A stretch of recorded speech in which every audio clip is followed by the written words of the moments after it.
बिस्मिल्लाहिर्रहमानिर्रहीम। तो dear students and viewer, अस्सलाम वालेकुम। तो आज मैं आपके लिए लेकर आया हूँ matric class 10th biology pairing scheme दो 2022। तो स्टूडेंट्स, जो ये पेयरिंग स्कीम होती क्या है और पेपर कैसे सेट होता है, आज आपको ये मैं इसमें गाइड करूँगा। और एक बात आपको क्लियर कर दूँ सबसे पहले कि जो मेरी राइट साइड पर एक पेपर सेट हुआ है, ये एक पेपर नहीं है, ये एक सैम्पल है, ताकि आपको आपकी जो ये पेयरिंग स्कीम की बातें हैं वो क्लियर हो सकें।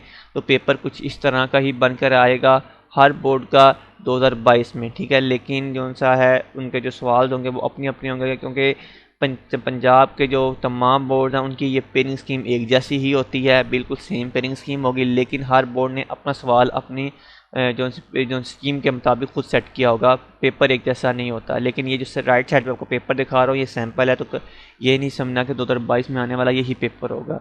क्योंकि 9th क्लास में पेयरिंग स्कीम को जब मैंने डिस्कस किया था तो वहाँ पर बहुत से स्टूडेंट्स ने ऐसे क्वेश्चन मुझसे किए थे। तो अब चलते हैं अपनी पेयरिंग स्कीम की जानिब। तो आपको एक बात और बता दें कि जो 10th क्लास की बायोलॉजी है उसमें ये होता है कि जो चैप्टर 1 से स्टार्ट नहीं होता, बल्कि 9th क्लास का जो चैप्टर होते हैं 9 होते हैं, और 9th के बाद वो बुक ख़त्म हो जाती है, ठीक है। तो 10th क्लास की बुक आगे स्टार्ट होती है, वहीं से कंटिन्यू होते हैं। तो यहाँ पे इसलिए चैप्टर नंबर 10 आ रहा है। 10 से लेकर 18 तक 10th क्लास के अंदर 9 चैप्टर है टोटल। तो सबसे पहले आपसे एमसीक्यूज़ों के बारे में डिस्कस करेंगे। टोटल 12 एमसीक्यूज़ आते हैं पेपर के अंदर। तो जो 10वां चैप्टर है इसमें से एक एमसीक्यूज़ लिया जाएगा, 11वां चैप्टर इसमें से एक लिया जाएगा, 12वें में से 2 लिए जाएंगे, 13वें में से एक लिया जाएगा, 14वें में से एक लिया जाएगा, 15वें में से 2 लिए जाएंगे, 16वें में से 2 लिए जाएंगे, 17वें में से एक लिया जाएगा और 18वें में से एक एमसीक्यूज़ लिया जाएगा। तो मैंने अभी आपको कुछ देर पहले ये बात बताई है कि टोटल 12 एमसीक्यूज़ हैं। तो देखते हैं कि ये 12 बनते हैं। 1 2 3 4 5 6 7 8 9 10 11 12। तो स्टूडेंट्स एंड व्यूवर्स, ये 12 एमसीक्यूज़ बिल्कुल बन रहे हैं।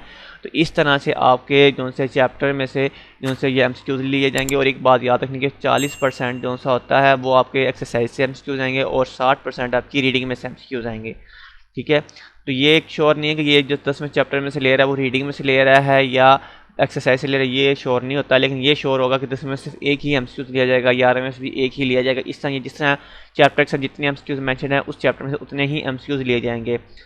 तो ये था एमसीक्यूज़ पोर्शन का, ठीक है। ये 12 नंबर के एमसीक्यूज़ आते हैं। अब चलते हैं हम अपने शॉर्ट क्वेश्चन की जानिब। अब शॉर्ट क्वेश्चन कैसे लिया जाएगा ये देख लें, साथ पेपर सैंपल को भी नोट कर लें कि चैप्टर नंबर 10 में से वो कह रहा है आपसे जो से हैं 3 जो से शॉर्ट क्वेश्चन लिए जाएंगे क्वेश्चन नंबर 2 में, यानी कि जो चैप्टर नंबर 10 है उसके शॉर्ट क्वेश्चन कितने आएंगे, 3। तो यहाँ पर देखिए क्वेश्चन नंबर 2 में लिखा हुआ है अटैम्प्ट एनी 5 क्वेश्चन, कोई से 5 अज़ा के जवाब तहरीर करें, 2 नंबर का एक होगा, ठीक है। 10 नंबर के आएंगे। ये है सेक्शन 1। सेक्शन 1 जो होता है वो शॉर्ट क्वेश्चन का होता है। सेक्शन 1 में क्वेश्चन नंबर 2 में जो उसने क्या किया है, एनी अटैम्प्ट एनी 5 पार्ट्स, तो कोई से 5 करने हैं। लेकिन यहाँ आपको 8 दिए जाएंगे। वो 8 क्वेश्चन कैसे आते हैं यहाँ पे देखें। अभी मैं बात कर रहा 10वें चैप्टर में से 3 लिए जाएंगे। तो ये जो पहले 3 क्वेश्चन है, पहला दूसरा तीसरा, ये 10वें चैप्टर का आया हुआ है। यहाँ पर इधर उर्दू मीडियम यहाँ से बच्चे देख सकते हैं, इंग्लिश मीडियम यहाँ से बच्चे देख सकते हैं। इस तरह 11वीं क्लास का जो से है, और सॉरी जो 11वां चैप्टर है इसमें से आपका चौथा 5वां जो सा है, ये 2 शॉर्ट क्वेश्चन 11वें चैप्टर में लिखा ना, 11वां चैप्टर नंबर 11 और क्वेश्चन शॉर्ट क्वेश्चन 2, यानी कि 2 शॉर्ट क्वेश्चन लिए जाएंगे जो सा 11वें चैप्टर में। इसी तरह से 12वें चैप्टर में से 3 लिए जाएंगे, वो छठा 7वां और 8वां होगा, ठीक है। छठा 7वां और 8वां, इस तरह ये 8 क्वेश्चन आपके सामने क्वेश्चन नंबर 2 में बन के आएंगे और आपने कोई से 5 जो से सॉल्व करने। इसी तरह से नेक्स्ट जो सा चैप्टर नंबर 13 है, इसमें से कोई से 2 लिए जाएंगे। क्वेश्चन नंबर हम 3 पे आ गए हैं। क्वेश्चन नंबर 3 वो कह रहा है आपसे, तो क्वेश्चन नंबर 3 भी यही है, अटैम्प्ट एनी 5 पार्ट्स, कोई से 5 अज़ा के जवाब तहरीर करें, 2 नंबर का एक होगा, 5 करने हैं तो ये आपके 10 नंबर बन जाएंगे, ठीक है। इसमें भी इसी तरह सीन है कि 13वें चैप्टर में से आपसे 2 लिए जाएंगे क्वेश्चन, इस तरह पहला और दूसरा जैसे दिया गया है। 14वें में से भी 2 लिए जाएंगे, 13वां तीसरा और चौथा, जबकि 15वें में सबसे 4 लिए जाएंगे, चौथा 5वां 6ठा 7वां, ये 15वें में से आएंगे। तो ये जो सा पेपर सेटिंग होती है बिल्कुल इस तरह की, इसे हम कहते हैं पेयरिंग स्कीम। तो ये आपके 8 में से कोई से 5 करने हैं। ये तो ये याद रखिएगा कि ये जो सा है राइट साइड पे, ये जस्ट आपको सैंपल के तौर पे दिखाया जा रहा है, ठीक है। अब नेक्स्ट आपको दिखाते हैं कि ये देखें यहाँ पर जो सा इस तरह से क्वेश्चन जो 16वां चैप्टर है इसके 4 ले जाएंगे। ये ऊपर मेंशन आ रहा है एनी 5 क्वेश्चन। हम क्वेश्चन नंबर 4 में आ गए हैं। कोई से 5000 के जवाब तहरीर के हैं, 2 नंबर का एक होगा, 5 होंगे, उसके 10 नंबर होंगे, ठीक है, कोई से 5 करने पे। तो यहाँ पर देखिए 16 में से भी आपके 4 लिए जाएंगे, पहला, दूसरा, तीसरा, चौथा, और 17 में से 2 लिए जाएंगे, पाँचवा और छठा, और 18 से 2 लिए जाएंगे जो सा 7वां और 8वां। एक बात आपको क्लियर यहाँ पे भी कर दूं कि जो सा ये जो सा हो सकता है आपसे एक क्वेश्चन जो सा है डेंगू के बारे में पूछ सकता है यहाँ पर, ठीक है। क्वेश्चन नंबर 4 में एक जो सा क्वेश्चन है वो डेंगू के बारे में आपसे पूछ सकता है, अदरवाइज वो चैप्टर में भी मौजूद है, चैप्टर में भी उन्होंने इंक्लूड कर दिया है इसको, ठीक है। तो ये याद रखना है कि 2 शॉर्ट क्वेश्चन होंगे, शायद वो आपका एक डेंगू से पूछ लिया और एक चैप्टर से पूछ सकता है। तो ये था आपकी शॉर्ट क्वेश्चन की पेयरिंग स्कीम। और आगे चलते हैं, अब आपको लॉन्ग क्वेश्चन की पेयरिंग स्कीम जाएंगे, वो आती है ईसा दोमिया सेक्शन 2 में आती है।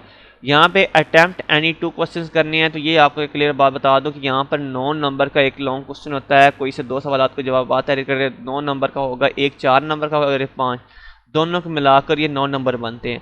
तो ये याद रखना, अगर आपने ए पार्ट सोल्व किया तो आपने उसका बी पार्ट भी सोल्व करना है, अदरवाइज आपको जो से नंबर को मार्क्स का आपको पूरे नहीं मिलेंगे, ठीक है, नंबर कट जाएंगे। तो यहाँ पर देखें उन्होंने क्या किया है, आपको यहाँ पर बता रहे क्वेश्चन नंबर जो 5 है उसका ए पार्ट जो सा ये 4 नंबर का होगा, और ये जो सा आपको यहाँ बता रहा है, और ये जो सा क्वेश्चन नंबर बी है इसका पार्ट जो सा कहाँ होगा, 5 मार्क्स का होगा, 5 नंबरों का, ठीक है। तो ये जो क्वेश्चन नंबर 5 है, ये वाला क्वेश्चन नंबर 5 का जो ए पार्ट है वो 13वें चैप्टर का होगा, यानी 13 चैप्टर से लॉन्ग क्वेश्चन लिया जाएगा, और जो बी पार्ट है वो 13 चैप्टर से लिया जाएगा, ठीक है। जो क्वेश्चन नंबर 5 का ए पार्ट है चैप्टर नंबर 11 से लिया जाएगा, बी पार्ट 13 से लिया जाएगा। इस तरह क्वेश्चन नंबर 6 का ए पार्ट 12 चैप्टर से लिया जाएगा और बी पार्ट 14 से लिया जाएगा।